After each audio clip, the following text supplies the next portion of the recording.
Bismillahirrahmanirrahim. Peristiwa hijrah membawa pengalaman baru dalam perjuangan Islam.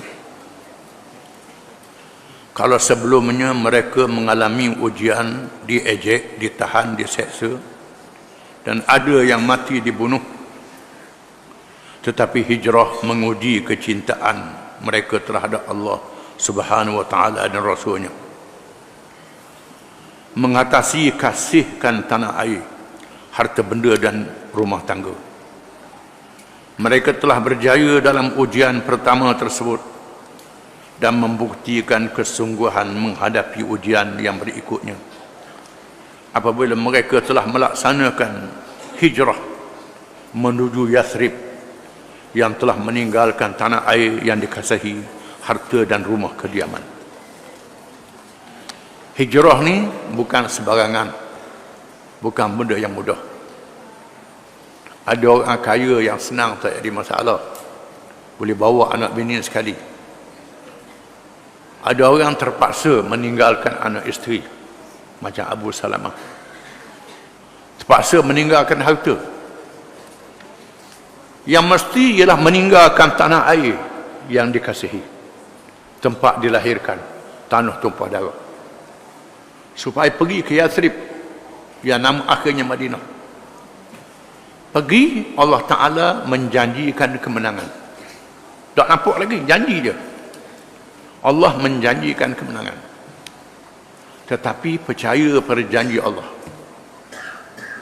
janji Rasulnya sallallahu alaihi wasallam.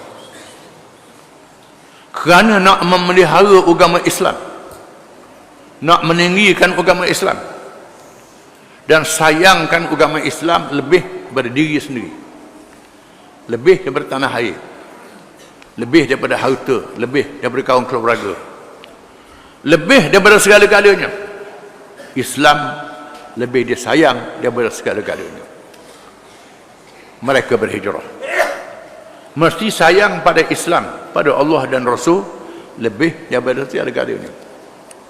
Tak dinafikan bahawa sayang pada anak beranak, keluarga, anak isteri, harta, tanah air itu wajib, ada. Tetapi sayang pada Islam lebih daripada segala-galanya. Mengapa? Kerana yang menyelamatkan segala-galanya ialah Islam. Kalau dipelihara anak isterinya saja, hartanya saja, tanah airnya saja, Islam bubuh belakang, semua tak selamat. Anak isteri tak selamat, harta tak selamat, semua tak selamat. Yang menyelamatkan ialah Allah dan Rasul yang ada dalam ajaran Islam itu. Oleh kerana itu Islam hendaklah diselamatkan, ditegakkan dahulu. Islam menyelamatkan kita semua. Ini ujian para sahabat radhiyallahu anhum. Ada orang sayang pada kawan, tinggal Islam. Sayang pada kawan, tinggal Islam. Sayang pada anak bini, tinggal Islam. Tinggal ini, tinggal Islam. Ini tak betul. Sayang pada Islam lebih daripada segala-galanya. Berhubung dengan hijrah itu, Rasulullah SAW telah bersabda, ra'aitu fil manami anni uhajiru ila ardin biha nakhlun wa dhahabun wa dhahaba wahali, bukan wahmi, itu salah saja. Ila annaha al-yamamatu aw hajaru fa idza hiya Yathrib. Rawahu al-Bukhari wa Muslim. Maksudnya aku bermimpi bahawa aku berhijrah ke negeri yang banyak pokok tamar. Aku menyangka Yamamah dan Hajar. Tiba-tiba itu ialah Yathrib, iaitulah Madinah. Nabi pernah bermimpi. Ni mungkin sebelum Isra dan Mi'raj. Nabi pernah bermimpi dia akan berhijrah satu bumi yang banyak pohon kurma. Lalu dia fikir barangkali Yamamah ataupun Hajar, dekat dengan Bahrain, dekat kawasan timur Arab Saudi. Nabi fikir di situ.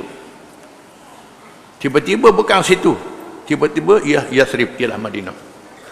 Pada malam Isra dan Mi'raj, disebut dalam hadis Isra dan Mi'raj, sebelum sampai ke Baitul Maqdis, malaikat Jibril bawa Nabi singgah di Yathrib. Nabi semayang, Malaikat suruh semayang, Nabi semayang. Nabi tengok banyak pohon kurma. Jibril tanya, mau tahu di mana tempat? Nabi kata tak tahu. Ini Yathrib. Di sini engkau akan berhijrah, Jibril kata. Allah Subhanahu wa taala juga telah memberi jaminan kepada mereka yang berhijrah dengan firman-Nya, wa man yuhajir fi sabilillah yajid fil ardi muragaman katsiran was'ah wa man yakhruj min baitihi muhajiran ila Allah wa rasulih thumma yudrikhu al-maut faqad waqa'a ajruhu 'ala Allah wa kana Allahu ghafurar rahima. Dan barang siapa berhijrah ke jalan Allah, nescaya mereka mendapati di muka bumi tempat hijrah yang luas dan rezeki yang banyak. Barang siapa yang keluar dari rumahnya dengan maksud berhijrah kepada Allah dan Rasulnya sallallahu alaihi wasallam, kemudian ia ditimpa kematian sebelum sampai ke tempat hijrah, maka sesungguhnya telah tetap pahalanya di sisi Allah, dan Allah Maha Pengampun lagi Maha Penyayang. Ayat ini adalah firman Allah menjanjikan kepada mereka yang berhijrah dengan pahala dan fadilat yang sangat besar. Walaupun orang tu tak sabar ke tempat hijrah, mati tengah jalan, dapat pahala. Bahkan Rasulullah SAW menjelaskan dengan sabdanya, man kharaja min baitihi mujahidan fi sabilillah fa kharra an dabbatihi famata faqad waqa'a ajruhu 'ala Allah aw ladaghathu dabbatun famata faqad waqa'a ajruhu 'ala Allah aw mata hatba anfihi faqad waqa'a ajruhu 'ala Allah. Rawahu Imam Ahmad. Maksudnya, sesiapa yang keluar dari rumahnya kerana berhijrah fi sabilillah, menegakkan kalimah Allah, agama Allah, lalu ia tersungkur dari kenderaannya, kemalangan, aksiden, mati tengah jalan, jatuh kuda zaman dulu, sekarang ni kereta, dan mati, maka tetaplah pahalanya di sisi Allah. Atau ia disengat oleh binatang lalu mati, dia sengat di binatang, maka telah tetaplah pahalanya di sisi Allah. Atau mati biasa, maka sesungguhnya tetaplah pahalanya di sisi Allah. Barang siapa yang keluar dari rumah dia kerana fi sabilillah, menegakkan agama Allah, mati kemalangan, dapat pahala jihad fi sabilillah. Barang siapa yang mati disengat binatang dalam perjalanan perjuangan menegakkan agama Allah, mati dapat kelebihan. Ataupun mati biasa je, dapat kelebihan juga. Demikianlah betapa besarnya kelebihan yang dicapai oleh orang yang keluar dari rumah, kampung dan negerinya kerana Allah. Terutamanya orang-orang yang berhijrah dan yang mengalami ujian yang lebih berat. Ulama telah bersepakat bahawa berhijrah dari negeri kafir yang tidak memungkinkan untuk menegakkan Islam di dalamnya, kemudian pergi ke negeri Islam adalah wajib. Bagi siapa yang duduk di negeri kafir, tak ada jamaah yang berjuang Islam, tak ada kumpulan, dia tidak ada kemampuan untuk nak lawan. Kalau ada kemampuan menegakkan Islam, tegakkan Islam di situ. Ataupun boleh semayang, boleh buat masjid, boleh macam setengah negara pada hari ini, negara kafir, tapi tak jadi salah nak berdakwah, tak jadi salah, ni tak payah berhijrah, duduk di situ, sebarkan Islam tu, tetapi tak boleh nak nyatakan Islam. Kalau nyatakan Islam akan dibunuh, macam Spanyol ketika jatuhnya Spanyol. Bila Spanyol jatuh, Islam pernah memerintah Spanyol selama 800 tahun. 800 tahun Islam memerintah negeri Spanyol. Dikenal dengan Andalusia. 800 tahun. Negeri yang mewah, negeri yang kaya raya, yang tamadun, kebendaan, istana yang besar-besar, leka dengan kemewahan, tenggelam dalam hawa nafsu, tinggal syariat Allah. Negeri Spanyol yang Islam bertapak selama 800 tahun jatuh. Bila jatuh, habislah. Bila Kristian masuk, Kristian memaksa orang Islam tinggal agama Islam. Kalau tak tinggal, bunuh. Bahkan kubur orang Islam dibongkar, dibuang batu-batu nisan. Tak pernah ada tanda Islam kecuali masjid. Masjid masih dibenar kerana dia tertarik dengan ukiran molek hiasan masjid, dia tak ombak. Istana Al-Hamra dia tak ombak kerana dia tertarik. Orangnya dibunuh, menyebabkan ramai yang berhijrah. Di antaranya pergi ke utara Afrika, pergi Syam, ke Syria. Di antaranya yang pergi ke Amerika pun ada. Ada orang mengatakan Columbus yang mengharungi lautan mengejar orang Islam. Untuk mengejar orang Islam, bukan mencari benua baru. Jumpa orang Islam dibunuh.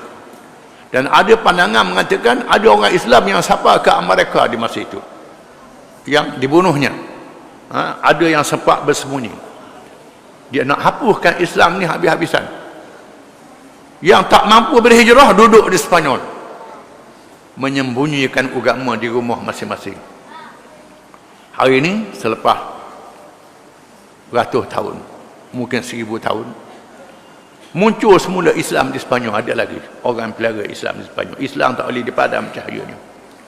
Di negara komunis, bila komunis takluk negeri Asia Tengah, komunis Rusia dan China dua-dua ni menakluk negeri Islam Asia Tengah. Habis ditakluknya, ulama-ulama dibunuh, disembelih dengan kejam. Masjid-masjid dirampas, nak dihapuskan Islam. Maka ramai yang berhijrah ke rata-rata dunia. Yang tak mampu berhijrah duduk di situ, menyembunyikan agama. Tiba-tiba hari ini komunis jatuh. Bila komunis jatuh, Islam muncul semula. Islam ada lagi di China, dekat 100 juta lebih orang Islam di China. Di Asia Tengah, orang Islam jumlah yang sangat besar. Kembali pada Islam, walaupun ada di antara mereka yang tak tahu babi itu haram, makan dari babi, tak tahu haram. Tak tahu arak itu haram, minum arak. Kenapa? Tak tahu haram, jahilnya. Tapi masih menganggap dia sebagai orang Islam. Ada yang begitu rupanya yang jahil. Di sini benar ulama-ulama fiqh yang tu di kitab fiqh, kalau orang tu dia jahil, dia tak tahu sungguh, Allah mengampun. Dan hari ini mula belajar agama balik. Belajar Islam. Apa yang menarik, orang Islam yang kau agama di Asia Tengah boleh bercakap Arab. Bahasa Arab menjadi bahasa orang yang tahu Islam di sana. Kalau pergi nak cakap orang putih, dia tak kerti. Cakap Arab dia kerti. Ini menandakan bahawa terpeliharanya Islam di negeri Asia Tengah. Mereka yang berhijrah tak sempat habis, mati ataupun menyembunyikan Islam. Generasi pertama umat Islam telah menunaikan kewajipan hijrah dengan penuh keimanan. Mereka berhijrah apabila diperintah oleh Allah Subhanahu wa taala, Rasulnya SAW. Oleh kerana adanya gerakan menentang hijrah, maka terpaksalah mereka berhijrah secara bersembunyi, secara berkumpulan, dan juga seorang demi seorang. Oleh kerana musuh tunggu tengah jalan. Banyak yang hijrah secara berkumpulan, cara bersembunyi, seorang-seorang mengaku sembunyi berhijrah. Sakitnya hijrah ni tidak senang, tak senang. Mereka yang lemah, al-mustada'afin, tak mampu tinggal di Mekah. Mereka yang lemah dimaafkan oleh Allah Ta'ala. Allah Ta'ala ampun mereka yang lemah, maaf. Yang tak lemah kena hijrah. Adapun Umar bin Al-Khattab radhiyallahu anhu telah mengisytiharkan hijrahnya, seperti yang diriwayatkan oleh Ali bin Abi Talib radhiyallahu anhu. Sayyidina Umar orang yang samsing. Masa jahiliyah dia samsing. Orang Kelantan kata gedebek. Orang yang hanelang. Maka dia cabar orang pula, dia nak berhijrah. Ini Sayyidina Umar. Sayyidina Ali menceritakan setelah tawaf di Kaabah, Sayyidina Umar setelah dia tawaf di Kaabah menuju ke tempat orang Quraisy, dia pergi tempat orang ramai, pemimpin Quraisy, Abu Jahal dan lain-lain ada belaka, dan dia berkata, man arada an taskulahu ummuh aw yaitama waladuh aw tarmala zawjatuh falyalqani wara hadzal wadi. Sesiapa yang mahu ibunya kehilangan anak, kata Sayyidina Umar, barang siapa yang nak mak dia hilang anak, meyatimkan anaknya atau menjandakan isterinya, sila berjumpa aku di belakang lembah ini. Tunggu aku tengah jalan, aku nak hijrah ni, kata Sayyidina Umar. Orang lagu ni tak apalah, ni tak apa, tunggu aku, kata Sayyidina Umar. Beginilah sebahagian dari peristiwa hijrah menurut qada masing-masing, dan semuanya mendapat kelebihan dari Allah Subhanahu Wa Taala. Wallahu a'lam.